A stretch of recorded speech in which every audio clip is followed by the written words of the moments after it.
When Hurricane Maria's Category 5 fury destroyed much of the island last year, Governor Rick Scott was there within days, surveying the damage and offering aid and outreach to people without power, food, or water. Senator Bill Nelson was not far behind, promising to push for a stronger federal response.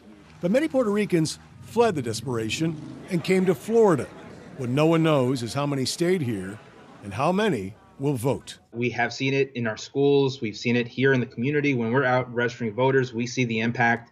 The concentration of the Puerto Ricans that we registered to vote has gone up when we compare it to previous years. Esteban Garces is National Field Director for Mi Familia Vota, a nonprofit that works to energize and empower the Latino community and register them to vote.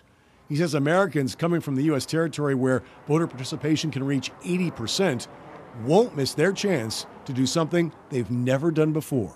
In Puerto Rico, they don't have a congressional representative, they have no voice in the Senate, and they can't vote for president. When a Puerto Rican arrives from Puerto Rico to Florida, they get all three. Rick Scott uses the number up to 300,000 when referring to new Floridians from Puerto Rico, using passenger numbers from flights out of Puerto Rico post-Maria.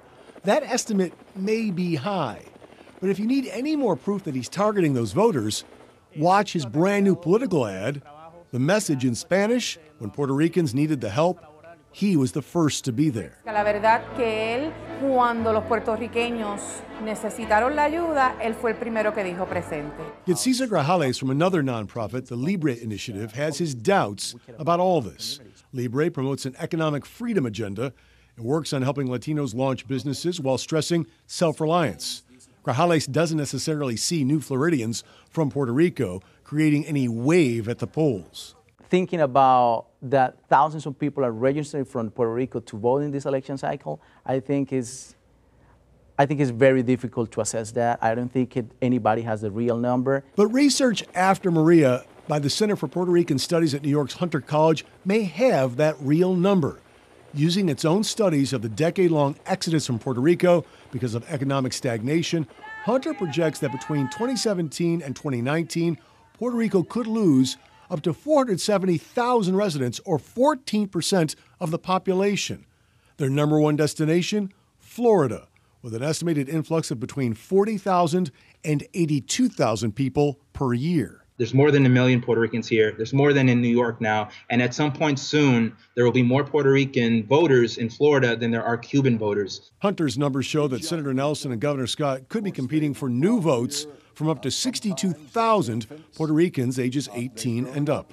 While conventional political wisdom says those voters may favor the Democrat, just remember, those political parties don't exist on the island. What I do know is that if the candidates show up to the door of those potential Puerto Rican voters and present themselves with really good proposals, they probably can win the vote of that person or that family. Will what many Puerto Ricans consider a weak federal response to their disaster compared to the hurricanes in Florida and in Texas be fresh in their minds this November? My personal opinion is that the people who actually is going to stay here, establish themselves here, probably going to make a difference in 2020, not in this election cycle. But whether that's true or not, the candidates won't be taking any chances.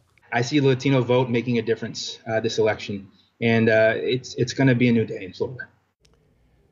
November, in fact, is so important. Puerto Rico Governor Ricardo Rosselló held a January town hall meeting in Kissimmee with people who've just arrived from the island to urge them to register and vote in Florida.